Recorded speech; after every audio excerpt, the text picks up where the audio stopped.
Okay, we've got a couple of minutes before we start making dinner, and we're gonna throw together a really quick ricotta cheesecake. It is absolutely one of my favorites. It's not really sweet. It can be eaten for breakfast, and it happens a lot here.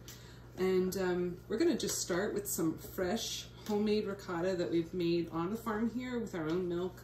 And we need 800 grams. So I like to do things by weight because then you can make sure that they always come out the same each time.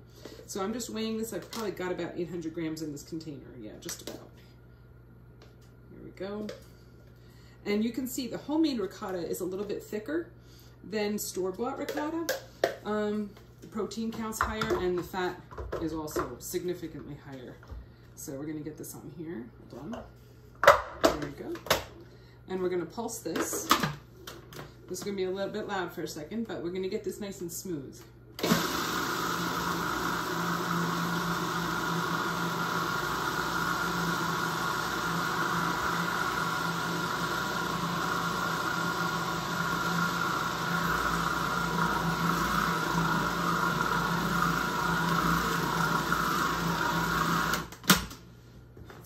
If you want a really smooth cheesecake, this pour is important so you don't have little tiny bits of the fine cheese curds. This is not a New York style cheesecake made with cream cheese, so you are going to get a little bit more texture on it, but it also has a lot more protein in it.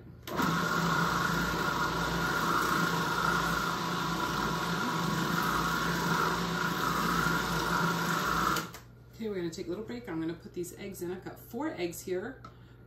It's winter time and my hens are not laying, but my friend's hens are, so I went and got them from her farm. And we're gonna give those a pulse. That's gonna make it a lot smoother.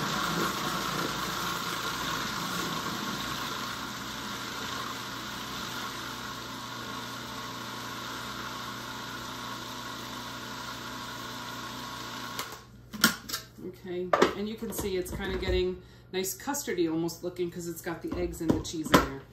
All right, and we're gonna give that a little scrape down, get all those bits off the side. And really this does just come together so fast. It's really, really nice. I've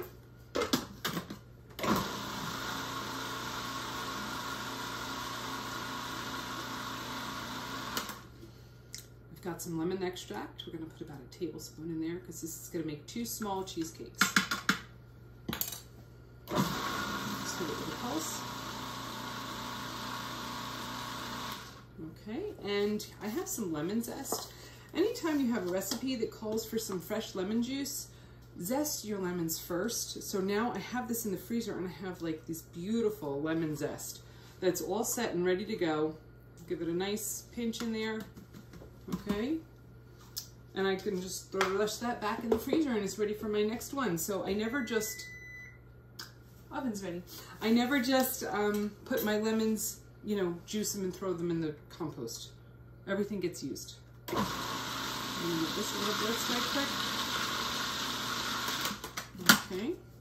And that oven's gonna be ready just for us, in time for us to put this right in there.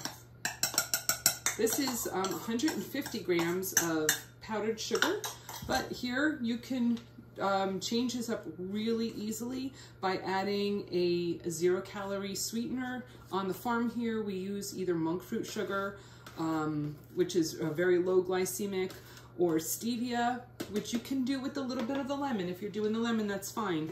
Stevia has a little bit of a lemony aftertaste, but we've also used allulose, which is a natural sweetener, 0 glycemic, and it really works great if you're watching your sugar, which makes that keto. Now, this one is not because it has the powdered sugar in it, but everything else would keep it keto if you used your allulose.